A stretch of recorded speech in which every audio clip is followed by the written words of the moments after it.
nakakatuwa naman, may nagdala sa amin ng pansit galing sa Bicol. Galing sa Bicol, yan. Galing sa magulang ng aming estudyante. Nakakatuwa naman. Tigigisa lahat kami. Iba pagka may mabait na magulang. Kada teacher ay mayroong mga tigigisang pansit pasalubong galing sa aming mabait na magulang. Patingin niyang iyong pansit, Ma'am Mapel. Oh, di ba?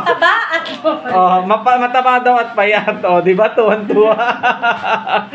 At ito naman ang kay Ma'am Goyma. Oh, di ba? Tigigisa kami ng mga pansit.